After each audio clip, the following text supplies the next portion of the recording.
1, 2. All right. Today is a good day. It is 6:10 p.m. here in Georgia. 5/26/25 is the date. And I'm kind of bored just clipping videos. And I might drink a couple beers and shit. I don't know. But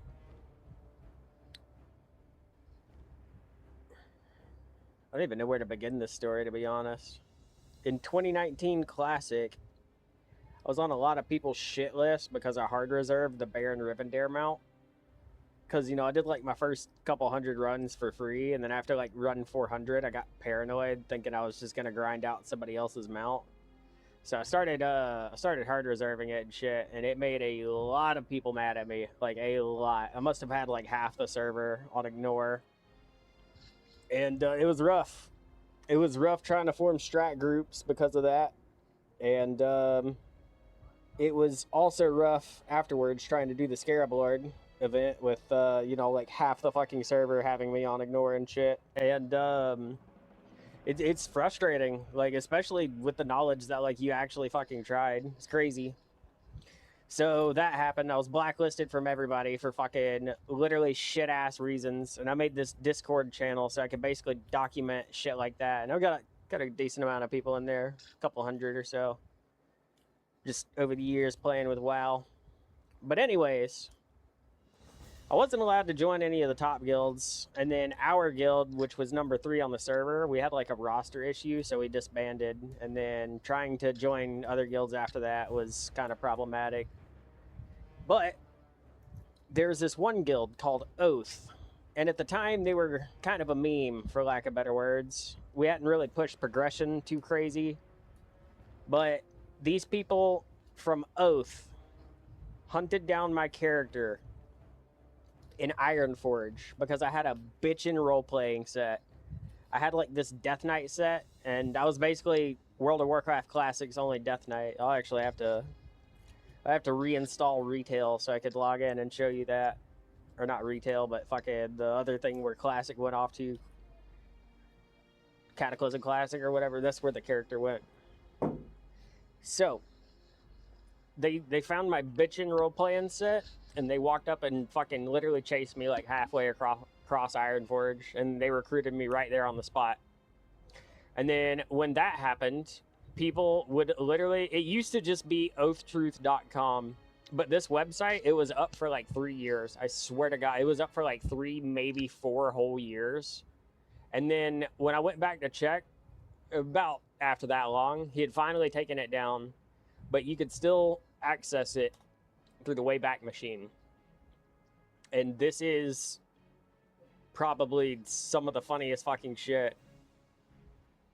Oathtruth.com, 7/14/2020, epitaph. The truth about Oath, or how better to use your WoW time. There's a picture of like fucking communist Russia or whatever the fucking word is. I don't know. Someone's probably gonna be like, you're using the wrong word or whatever, but I don't know. Fuck it. Forward. We're talking about Oath, a WoW Classic Alliance guild on the Bloodsail Buccaneers server. Why would anyone care? Well, people invest a lot of their effort into these guilds. Guilds are kind of ephemeral, as they never last forever, but while they are alive, they are the focus of people's social activity for months or perhaps years. It can actually be important. About Oath. This is really a story of leadership failure. Strong, effective leadership would alleviate nearly all the issues listed here. In the total absence of that, the strenuous efforts of a relatively small group of core members are going entirely to waste. Generally, the guild leadership behaves as a bunch of arrogant people standing on their little molehill trying out their uninformed experiments and pressing their collective thumbs on the scale more or less in favor of certain favorites. Historical lessons and best practices play no part.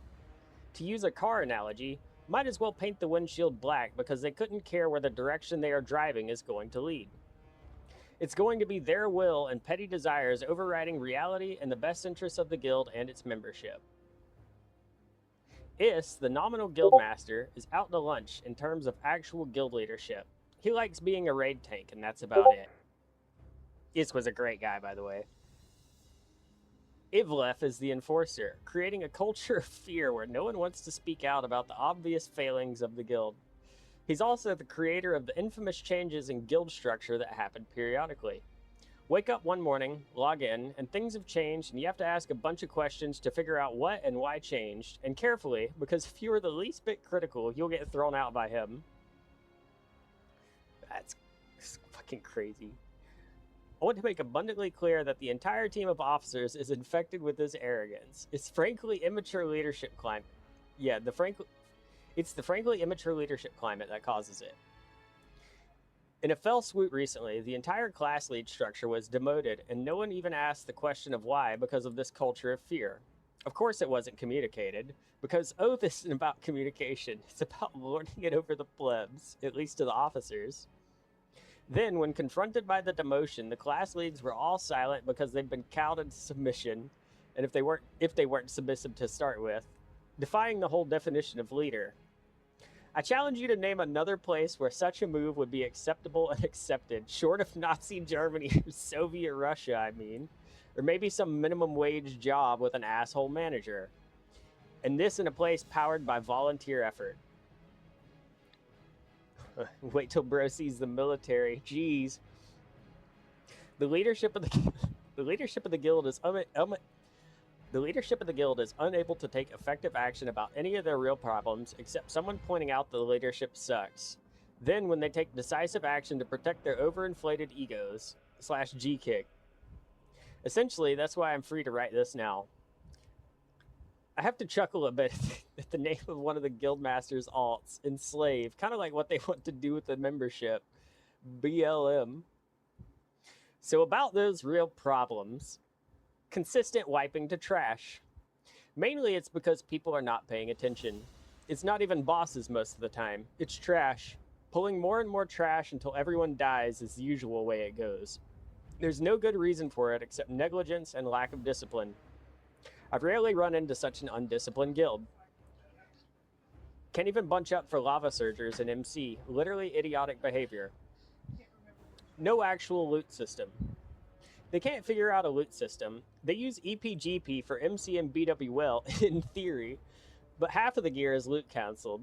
In ZG, it's random rolls, except for the spontaneous and random loot cancelling. Onyxia is random rolled. No real reward for being a loyal raider and showing up every time, which benefits some of the slackers in the guild, see below, probably on purpose. In any event, the loot system is almost as unintelligible and it is about as dumb as it could be. Over half the guild are slackers. About 20 of the people in the raid are carrying the weight of the others, who don't deserve to be on the team, but will stay because they can't make the raid numbers any other way. Oh, and they drive off people who could do better via favoritism or the Nazi-esque leadership climate. But those who are in the lower 20 get run down constantly in private discussions amongst the leadership, should they ever have the chance. You're gone. Of particular note are the alts of people who have tunes in other guilds. Beware. Scorpita is one that has been named, as is one hunter, but there are quite a few others in the same boat. Delusions of grandeur. Lots of undergeared and poorly parsing people have been admitted to the guild who aren't progressing, breaking the existing social structure. Out of desperation, Oath wants to become Valhalla and have a bunch of raid teams, destroying whatever comedy and team spirit might exist now. Mainly because they can't hold on to people for the reasons highlighted above, and are afraid of not being able to make raid numbers. Tanks leave on a regular basis, Amomio and Wraith for instance, as did the Boomkin Druid, and others will follow soon. Seems legit. Croissant, Captain Obvious. Croissant, a priest, not part of the raid leadership or any leadership position at all, who continuously drones on about completely obvious things during the raid, to the annoyance of nearly all. Saying, you know, the sky is blue, on Discord would be entirely in her idiom. Nothing is done, even though the complaining about this generates even more Discord raid channel spam. This person has acquired the nickname of Captain Obvious. That lazy, ass-kissing stoner. Taja, the druid class lead, attends about half the raids.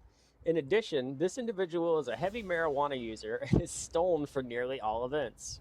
This results in a significant quantity of errors during raids.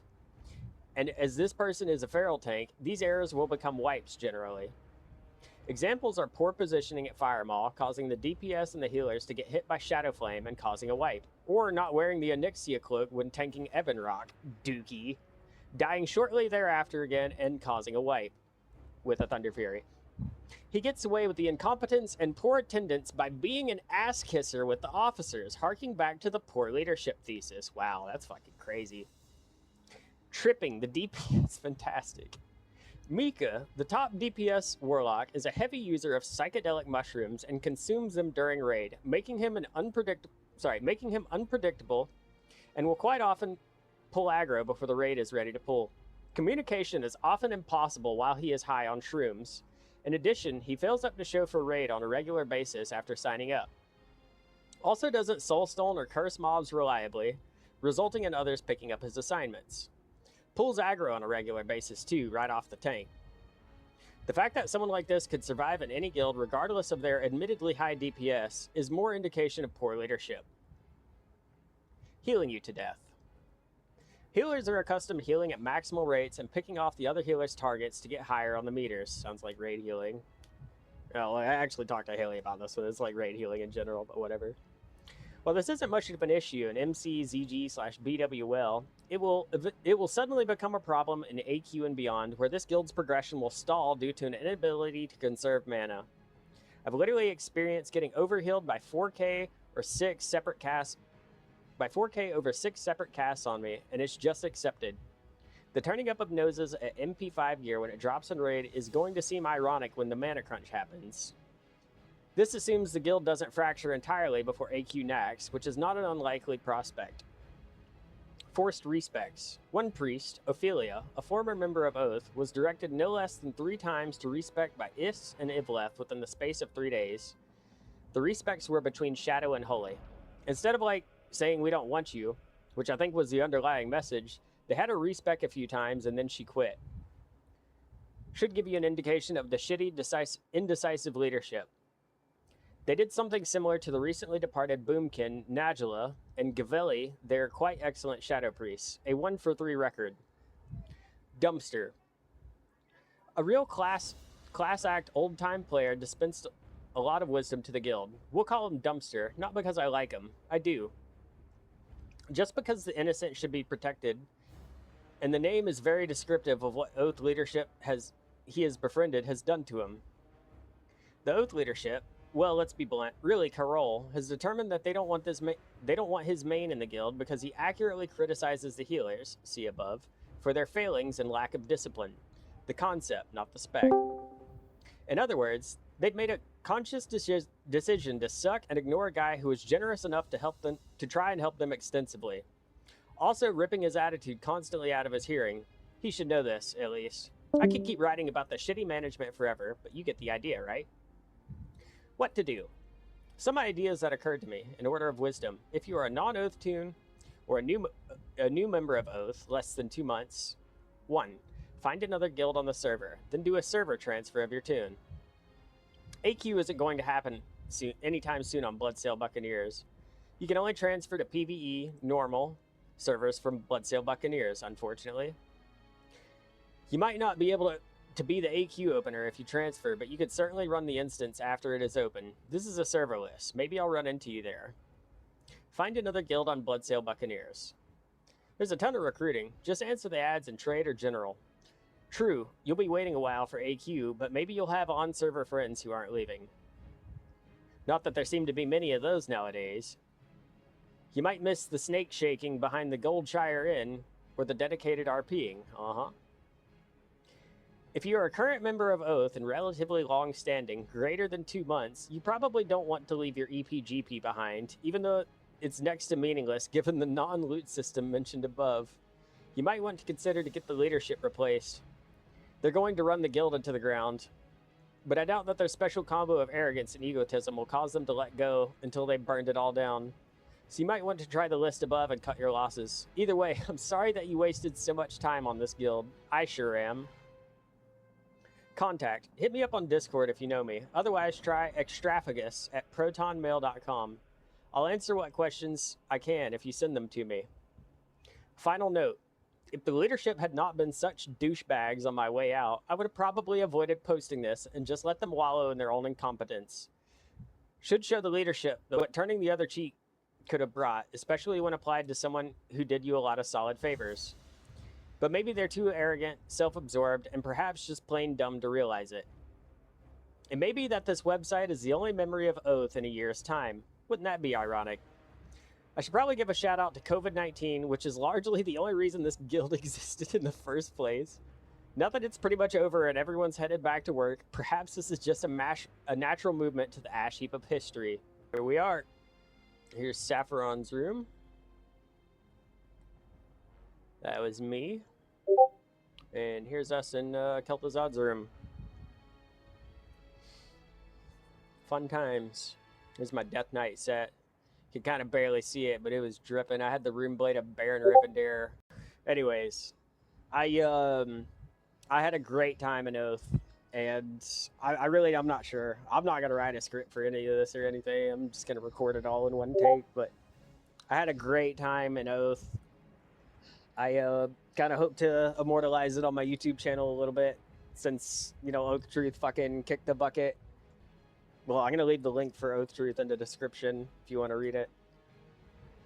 But man, it was good times. All those nights that we spent just endlessly like slugging Zax or Nax. I had a stroke after reading that shit straight the fuck up. All those nights that we spent zugging Nax. It was so boring at the time. But man, what I wouldn't give to just go back and just fucking rip ass with them for one more night. There's a couple people I can mention, I guess. You were a phenomenal fucking guild leader. I don't give a shit what that fucking website says. You were a great person. I would buy you a beer if I met you. Cress, you're a bitch, but I love you. You know, it is what it is. I'm gonna miss a lot of fucking people here. I think Ophelia was a friend of mine, good favorite of mine. She was probably my favorite of the raid healers. Maybe was pretty cool. She was cool for an officer. Yeah, I wish my memory wasn't so dog shit. But good times. I would fucking do anything to just go back for one more night of this Nax Ramus, you know? But this is formally representing from the server Bloodsail Buccaneers. I've made a couple hardcore characters. They're not important, though. The ones that are important are Mindsy Veteran and Trogbusters. So, well, I guess Goozalations was pretty important, too. That was my TBC and Wrath character. Goozalations and Gooza Decay. But, you know, this was representing or whatever, and I had a fucking blast with all of you. It was an honor and a privilege. So thank you for the raids and the experience.